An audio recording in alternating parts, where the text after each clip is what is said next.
जय श्री श्याम दोस्तों। हम आशा करते हैं कि आप सभी लोग अच्छे होंगे। एक चूहे ने बताया कि आदमी की सबसे बड़ी कमजोरी क्या है और सबसे बड़ी ताकत क्या है। दोस्तों, एक जंगल में एक सरोवर के किनारे चार दोस्त रहा करते थे।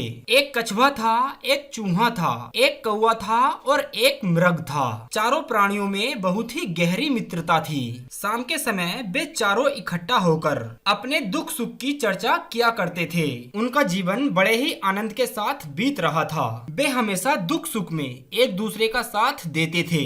वे चारों प्राणी थे तो अलग अलग जाति के और उनके बीच प्रेम बिल्कुल अपने सगों से भी बढ़कर था। और दोस्तों, कहा भी जाता है कि इस संसार में सबसे सगा बंधु वही होता है जो इन 6 अवसरों पर साथ ना छोड़ता हो। नंबर 1, किसी उत्सव के समय। नंबर 2, गरीबी लाचारी आ जाने पर। नंबर 3, शत्रु का सामना हो जाने पर। नंबर 4, राजा के दरबार में, यानी आजकल जो पंचायत में होता है। नंबर 5, मृत्यु के समय और शमशान में। नंबर 6, बुरी लत या बुरी आदत लग जाने पर, आपको उस आदत से बाहर निकालने वाला। दोस्तों, इन 6 स्थानों पर जो आपका साथ ना छोड़े वो आपका सबसे सगा बंधु होता है। केवल नाम के सगे तो अनेक होते हैं और ये बात आपने भी देखी होगी।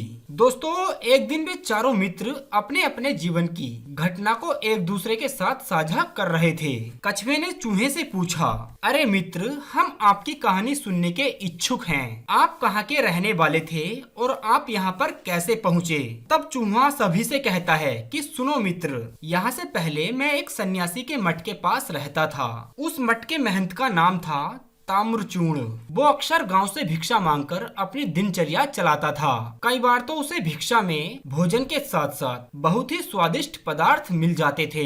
वो जितना खा पाता था उतना खा लेता था और जो उसके खाने से बच जाता था वो सन्यासी उस भोजन को फेंकता नहीं था, बल्कि उसे थैले में रखकर अपनी दीवार पर खूंटी में टांग देता था। एक दिन मुझे उसके स्वादिष्ट पकवान की गंध लग गई। मैं उसे सूंघता हुआ उसके थैले के पास पहुंच गया और खूंटी पर टंगे उस थैले में घुसकर खूब व्यंजन खाए। चूहा बोला कि हे मित्रों, अब तो मुझे उस सन्यासी के थैले में रखे हुए व्यंजनों का ऐसा चस्का लगा कि मैं उसे हर रोज खाने के लिए वहां पहुंच जाता था और उसके थैले में रखे भोजन को चट कर जाता था। एक दिन मेरी इस हरकत के बारे में उस सन्यासी को पता लग जाता है कि मैं ही उसके थैले में रखे हुए व्यंजनों को खा जाता हूँ। अब तो वो सन्यासी सावधान हो चुका था। वो रोजाना अपने पास एक फटा हुआ बांस रखकर बैठता था। सन्यासी के पास फटा हुआ बांस देखकर मुझे बड़ा ही डर लगता था, कहीं वो उस बांस से मेरा काम तमाम न कर बैठे। लेकिन दोस्तों, मैं भी अपनी जीभ से मजबूर था। जब तक मैं उसके थैले में जाकर भोजन नहीं कर लेता था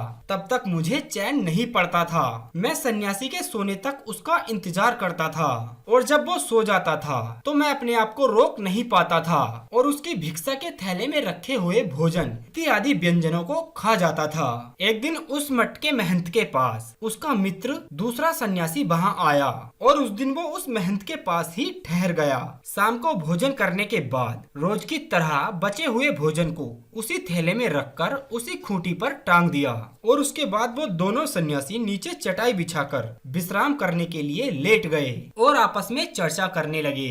दोस्तों, उस दिन उस सन्यासी के थैले में कुछ ज्यादा ही स्वादिष्ट पकवान रखे हुए थे, इसलिए वो हाथ में फटा हुआ बांस लेकर मुझे डराने के लिए थोड़ी थोड़ी देर के बाद उस बांस को जमीन पर मारता था। उसका बार बार जमीन पर लाठी पटकना दूसरे सन्यासी को बिल्कुल भी अच्छा नहीं लग रहा था। वो सोच रहा था कि उसकी बातें महंत को अच्छी नहीं लग रही हैं, इसलिए वो बार बार जमीन पर लाठी पटक रहा है। महंत की इस हरकत को देखकर दूसरे सन्यासी ने अपना अपमान समझा और उससे वहां रहा नहीं गया। फिर अंत में उसने महंत से पूछ ही लिया कि हे भाई, तुम बार बार जमीन में लाठी क्यों पटक रहे हो? क्या आपको मेरी ये बातें अच्छी नहीं लग रही हैं? दोस्तों, अपने दूसरे सन्यासी मित्र की ये बातें सुनकर मठ का महंत बोला कि हे भाई, ऐसी बात नहीं है। मेरा पूरा ध्यान तो आपकी ओर और आपकी बातों पर ऊपर है और मैं फटा हुआ ये बांस इसलिए जमीन पर पटकता हूँ क्योंकि ऊपर खूंटी पर थैला टंगा हुआ है, उसमें मैंने बचा हुआ भोजन रखा है और मेरे इस मठ में एक चूहा बड़ा ही शैतान हो गया है। वहाँ वो रोज आता है और मेरा बचा हुआ भोजन खा लेता है। मैं चूहे से उसे बचाने के लिए बार बार लाठी जमीन पर पटकता हूँ ताकि वो डरता रहे और थैले में रखे हुए व्यंजनों को ना खा पाए। महंत की यह बात सुनकर दूसरे सन्यासी को कुछ आश्चर्य हुआ। कहने लगा कि हे मित्र, बड़े ही आश्चर्य की बात है कि एक चूहा इतनी ऊपर दीवार पर टंगे हुए थैले में रखे हुए भोजन को चढ़कर खा जाता है। यदि ऐसा है तब तो वो चूहा कोई साधारण चूहा नहीं है, जरूर उसमें कोई अद्भुत शक्ति होगी। अपने सन्यासी मित्र की यह बात सुनकर महंत सोचने लगा कि आखिर उस चूहे में इतनी शक्ति कहां से आ गई जो दीवार में इतनी ऊंचाई पर टंगे हुए थैले पर पहुंच जाता है। तब दूसरे सन्यासी ने दिमाग लगाया और बहुत ही सोच विचार के बाद उस सन्यासी ने कहा कि हे भाई, मुझे लगता है कि इस चूहे के पास अधिक धन होगा, क्योंकि अधिक धनवान लोग ही बहुत शक्तिशाली होते हैं। हो ना हो इस चूहे का बिल अवश्य किसी न किसी खजाने पर होगा और उसी धन की गर्मी के कारण वो इतना उछल कूद रहा है। कहते हैं कि अधिक धन आ जाने पर मनुष्य के अंदर ऊर्जा बढ़ जाती है और व्यक्ति का धन नष्ट हो जाने के बाद वो तेजहीन हो जाता है। राजा लोगों के पास अधिक धन होने के कारण ही वे शक्तिशाली यानी शक्ति संपन्न होते हैं। जिसके पास धन नहीं है वो कैसा राजा। इतना कहने के बाद वो दूसरा सन्यासी उस चूहे के पीछे पीछे एक फावला लेकर चल दिया।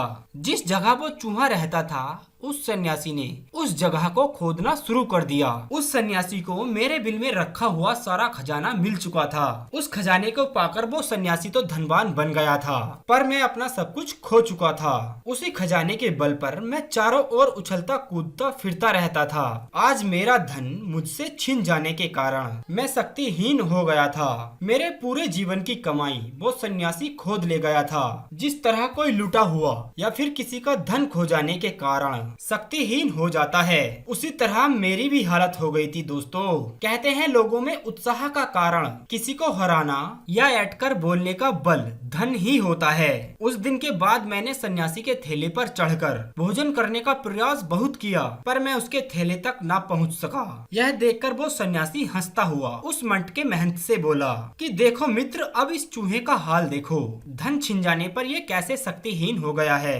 अब तुम रोजाना निश्चित होकर सो सकते हो। ये चूहा अब तुम्हारा भिक्षा अन्न नहीं खा पाएगा। कहा जाता है इस संसार में सभी लोग, सभी प्राणी धन से ही बलवान होते हैं। जिसके पास धन है वही पंडित है, वही गुणवान है, वही राजा है। और जिसके पास धन नहीं है वो एक गुणवान व्यक्ति होने के बावजूद भी गुणवान नहीं है। दोस्तों, धन के बिना पुरुष नाम मात्र का ही पुरुष रह जाता है। जिस तरह गर्मियों में नदियों का जल सूख जाता है, उसी तरह धन के बिना मनुष्य की सारी क्रियाएं नष्ट हो जाती हैं, यानी वो पूरा बर्बाद हो जाता है। कहते हैं यदि गरीब आदमी गुणवान हो तो भी वो शोभा नहीं देता। जिस तरह सूर्य देव प्राणियों को प्रकाश देते हैं, उसी तरह लक्ष्मी गुणों को प्रकाशित करती है। गरीब आदमी यदि उपकार करने भी आए तो भी लोग यही समझते हैं कि ये मांगने आया होगा। गरीबी का मारा हुआ आदमी अगर प्रयास करके आगे जाकर यदि भीड़ में खड़ा भी हो जाए तो भी लोग उसे नहीं देखते। चूहा बोला कि हे मित्रों, मेरा धन छिन जाने के बाद मैं शक्तिहीन क्या हो गया। मेरे अपने सेवक चूहे भी मुझे छोड़कर चले गए। मैं उसी दिन समझ गया कि सारे रिश्ते नाते धन के ही होते हैं। धन वालों के अनेकों मित्र अपने आप ही बन जाते हैं। धनवान के घर में अक्सर रिश्तेदारी जोड़ने के लिए सभी लोग लालायित रहते हैं। धनवान व्यक्ति के दोषों को भी लोग गुणवान मानते हैं। मेरे सेवक हेतु रिश्तेदार मेरी हंसी उड़ाने लगे, यहाँ तक कि मेरी निंदा भी करने लगे और कहते भी हैं कि गरीबी शरीरधारियों के लिए भी अत्यंत दुखी है। निर्धन को उसके सगे रिश्तेदार भी उसे मरा हुआ मानते हैं, उससे अपना संबंध छुपाते हैं। चूहा बोला कि हे मित्रों, मैंने सोचा कि दूसरों के सहारे जीवन को चलाने से अच्छा है कि मैं या तो फिर से धनवान बन जाऊं या फिर सन्यासी बनकर वन में चला जाऊं, क्योंकि कहते हैं कि जो व्यक्ति दूसरों के अधीन रहकर जीवन को चलाता है, पराये घर में सोने वाला और लंबे वक्त तक परदेश में रहने वाला मृत्यु के समान होता है। उसके जीवन का कोई भरोसा नहीं होता। यही सोचकर मैंने खोए हुए धन को पाने का प्रयास किया। सन्यासी के पास रखी हुई पेटी को मैंने काटना चाहा जिसमें वो धन रखा हुआ था। था। सन्यासी ने मुझ पर फटे हुए बांस का ऐसा वार किया कि मैं लहूलुहान हो गया और मैं घायल होकर धन की आस छोड़कर वहाँ से चला आया और इस जंगल में अपना आश्रय बना लिया, क्योंकि कहते हैं धनहीन होकर जीवन जीने से अच्छा है भयंकर बाधाओं को सह ले, जंगल में रह ले, घास फूस फल आदि खाकर अपना जीवन व्यतीत कर ले। यहाँ आकर मुझे तुम्हारे जैसे तीन मित्र मिल गए और आज मैं अपने जीवन में बहुत खुश हूँ। दोस्तों, चूहे की आप बीती सुनकर कछुआ बोला कि हे मित्र, तुम ठीक कहते हो। मनुष्य की सबसे बड़ी कमजोरी धन का ना होना है और सबसे बड़ी ताकत धनवान होना है। उम्मीद करते हैं दोस्तों ये कहानी आपको काफी पसंद आई होगी। अगर ऐसा है तो आप वीडियो को लाइक कर दें और चैनल को सब्सक्राइब करके अपना प्यार हमें जरूर दें। बस वीडियो के अंत में इतना ही कहना चाहेंगे कि हारे का सहारा बाबा श्याम हमारा। जय श्री श्याम।